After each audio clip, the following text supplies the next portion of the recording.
is an adorable 5-star Pyro Catalyst user with an explosive kit who can be a unique, skill-expressive on-field DPS in your party. She is a blast to play as she can juggle enemies and stagger them with her bomb attacks.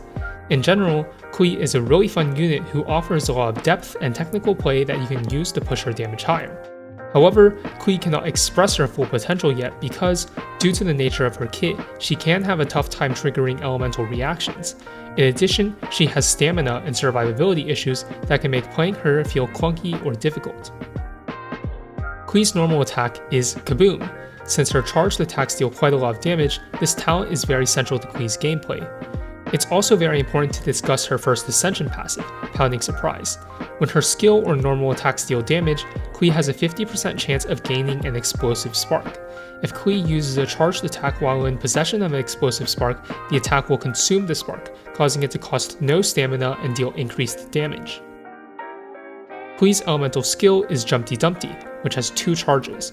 Klee throws an explosive that bounces 3 times, dealing AoE pyro damage with each bounce. On the final bounce, the explosive splits into mines that will explode on contact or after a short duration. These mines can be pulled by certain characters, such as the Anemo Traveler, Jean, and Sucrose. Klee's elemental burst is Sparks and Splash, which will deal damage over 10 seconds. Klee's elemental burst will end if she leaves the field, causing you to lose out on some damage if you swap too early. With Klee's basics out of the way, let's talk about how you can play her. Klee as an on-field carry will stay on field for large segments of time. After casting her burst, Klee should use normal attacks until a spark is generated, then use her charged attacks to deal massive damage. However, managing Klee's passive perfectly can be very difficult, so a good alternative to perfect spark management is to just do 2 normal attacks into a charged attack. Depending on the team, Klee can leave the field before the duration of her burst ends. Klee relies primarily on her normal attacks and charged attacks to dish out damage, so her talent priority is her normal attack talent, then her elemental burst. Her elemental skill can be leveled, but is of lower priority. Klee's damage is heavily based on mechanical skill, meaning that the more proficient a player is at playing Klee, the more damage they can deal. Klee's attacks can almost universally be interrupted by jumps or dashes to increase her damage. In this quick guide, we'll discuss Klee's most basic animation cancel, which involves holding down a movement key and only using Klee's first normal attack, which allows the first attack to be used again. Klee can also jump to cancel her attacks, giving her a lot of mobility on top of increased damage. It needs to be stressed that Klee's cancels are optional, and while they can be fun to learn and will increase Klee's damage, she can still deal damage without them. Klee's best 5-star weapon for an on-field DPS playstyle is Skyward Atlas, for its high base attack and elemental damage bonus. Her best 4-star weapon is a toss-up between the Solar Pearl and the Widsith, with the better of the two dependent on artifacts and team composition. Her best free-to-play weapon is Dodo Coattails, for its large amount of attack percent and passive. As an on-field DPS, Klee can make use of 3 different artifact sets. The first set is the 4-piece Crimson Witch of Flame set, which should only be used if Klee is consistently triggering Vaporize with her charged attacks, which requires a Constellation 6 Xingqiu.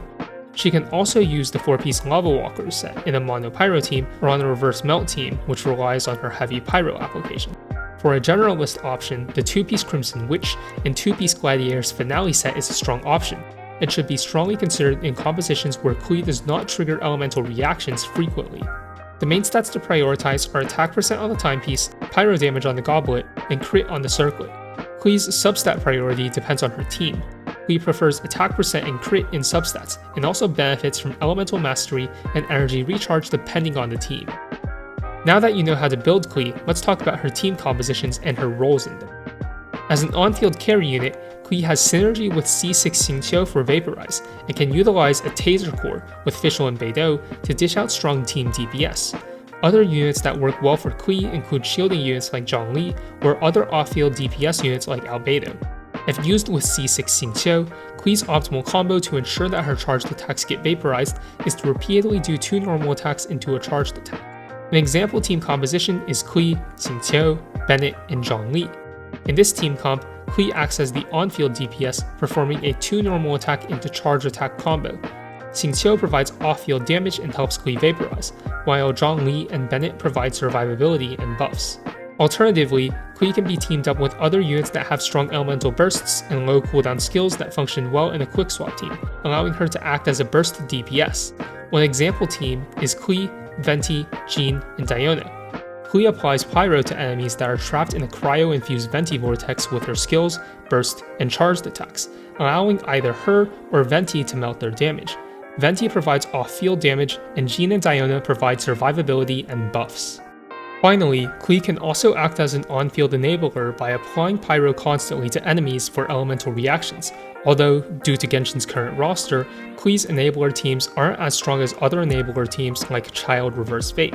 One example team composition uses Klee, Rosaria, Kaya, and Zhongli. In this team, Klee's consistent Pyro damage enables Kaya and Rosaria, the sub-DPS units in the team, to melt their elemental damage, while Zhongli provides additional buffs and survivability. Klee's ability to bomb her enemies into oblivion allows her to be a highly flexible DPS unit. While she may not be particularly easy to use, Klee is very fun to play and can deal massive burst damage in the right situations.